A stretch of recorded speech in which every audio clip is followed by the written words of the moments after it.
The first few years, the only way I can describe it, I guess, is survival. It was 7 days a week, 12 to 14 hours a day, almost all the time, because you had to be program director, you had to be CEO, you had to be custodian. We had a two-room shack and one bathroom, but the bathroom always in the winter froze up. The pipes always froze up, so we really didn't have a bathroom. We started off real small. Going to be tough.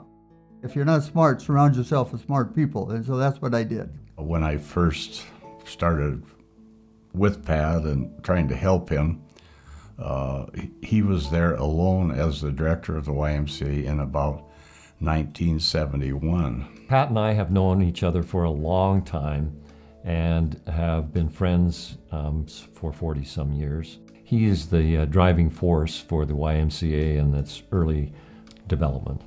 The Y was just kind of a scratch for a dime here and there organization with a little tiny yellow building, and you'd go in there and there'd be kids crowded in there, and Pat would be trying to run programs and so on. And from there, the dreams just kind of grew. And I would say this about Pat, we called him the scrounger. He's the biggest scrounge in town. Whenever he needed something, he would go all over town, or people that could supply these various things to help out at the Y. He would beg, borrow, and steal anything that was necessary to get the improvements made.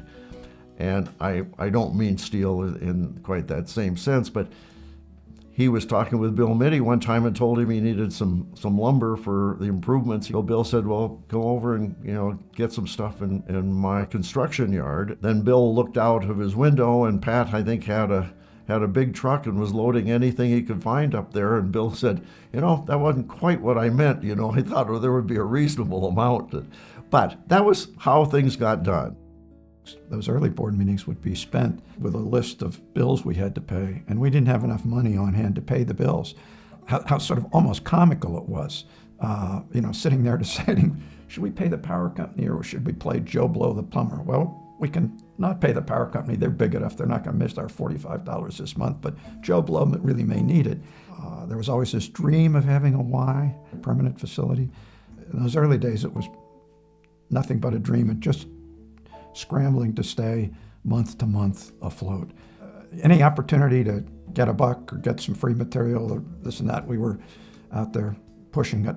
We would take a big truck. We would go to all the stores that we could and pick up their supplies out of their back that they felt that they couldn't sell or that they were real slow at. And we would take it back to the Y once a month, and we would have an auction. And we would generally, with that and some donations, to be able to make payroll. This went on for 2 to 3 years, until finally, all of a sudden, people started stepping up. They started seeing, they're not going to go away. We're going to have to put up with them, and they're doing what they said they would do. So I drove past the Y on my way to go fishing, and it looked like a swayback horse. It was the building here, and then the whole thing is here, and the other end was standing up. A gust of wind had come up, and the building just blew down. I just needed to get away to think, to figure out what am I going to do now? I thought to myself, this might be the best thing that's ever happened to us up to date. So I put a picture in the paper and said, this is your community YMCA. We need your help. They did get, I think, Joe Taylor gave them a building, and they put an old rickety building on the site to the south of the fairgrounds there. Monday, there must have been 50, 60 cars in the parking lot of people wanting to help put that building back together. Pat would have a dozen buckets around when it would rain. The roof would leak, and there were buckets all over the place collecting water. We always had to have 13 cans. I can remember the number perfect. Eventually we got money to fix it, but you had 13 cans spread out around the building to catch the water off the roof. It was dripping into the Y. We were at the point where we were thinking, we really knew it would be nice to have a facility. There was no indoor swimming pool in town. There was no indoor running track in town. And we were getting a little crimped on gym space. So, there was an increasing urgency about the building. It was really hard. I mean, we'd get to a point, and thank goodness for Bill Mitty at Quality Construction, because he just forced our hand. He says, I'm going to build the building. I'm not going to stop. You go raise the money. And Pat had a dream of a new YMCA. The original dream was $1 million, which seemed impossible. And Pat calls me up and he said, are you at home? And I said, well, yeah, Pat, I am at home. You just called and so forth. He said, I'm coming by. He pulls up in his truck and gets out, and he's just beaming from side to side. And he said something like, get your bags packed, we're going to Green Bay.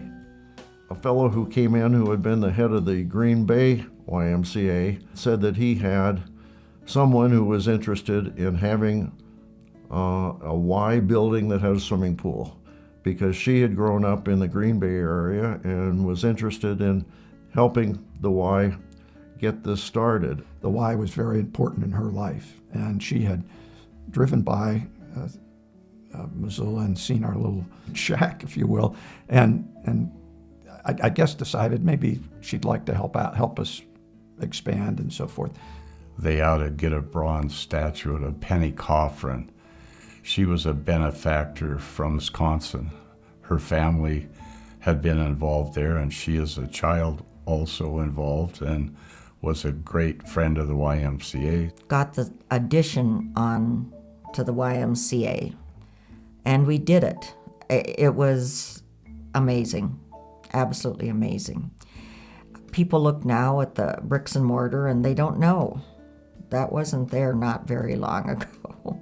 I think the culmination of seeing that building actually come to fruition, to be able to stand there and see something that we had dreamed about, that was pretty cool. So when we walked into the new YMCA facility, the dream had become a reality. And to do that and to see success and to know that the community was behind you 100%, I mean, that is really a dream come true. I think early on we were primarily focused on kids. That has always been an interest of Pat and of mine in making sure that kids, particularly who didn't have the financial capability or the economic background, had an ability to go somewhere and to have someplace that they could feel safe and involved in the community, and whether it was sports or some other kind of activity, they had the opportunity that they might not otherwise have. And I think that was the thing that brought most of us together, was we need to provide something that the kids can really benefit from in our community. We started a soccer program, and that's what really began to build a constituency for the Y. I don't know that the kids had, when I was growing up here, had those opportunities, at least with any organized sports. So if we played, it was usually at a park when we got things together ourselves. What of course happened was the kids got involved. That meant their parents got involved, and thus we began to build a constituency, a membership, which was really essential.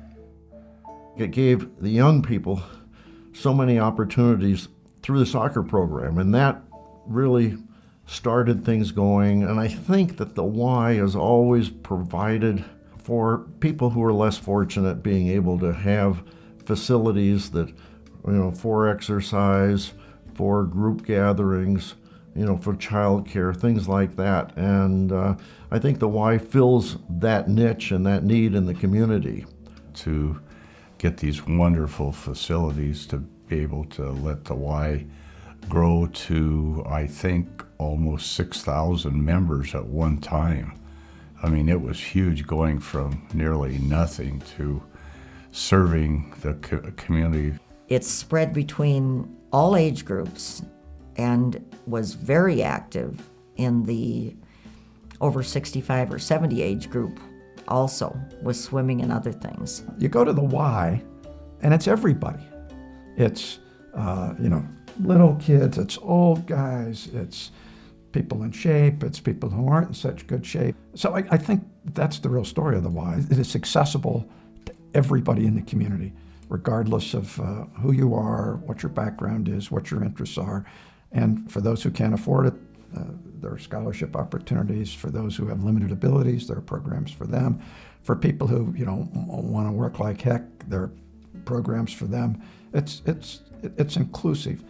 I would say that Missoula has to continue to stand behind the Y financially to allow it to provide the services and the facilities that are needed. It's special to me that when I drive by there every day, I look at that wonderful facility. When my kids say, well, the game's at the Y tonight, it's just naturally a part of our lives.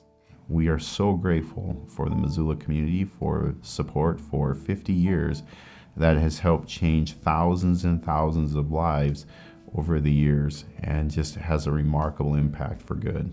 Those humble beginnings in that little yellow room building that we met in to what it is today and what it means to the community. Still sort of thinking, it's almost like, pinch myself, this really came about. And now here I am back for the jog in the water class on Tuesday and Thursday and so forth. So anyhow, I've sort of run the through the gamut of exercises with, as I age, I decline in what I'm able to do, but the Y's always there for, literally for whatever I want to do. Yeah, I get the credit. I don't deserve the credit. The credit goes to all these people that have believed in what our mission was and what it will do for the community and what it has done for the community. They're the ones that have made this YMCA what it is today.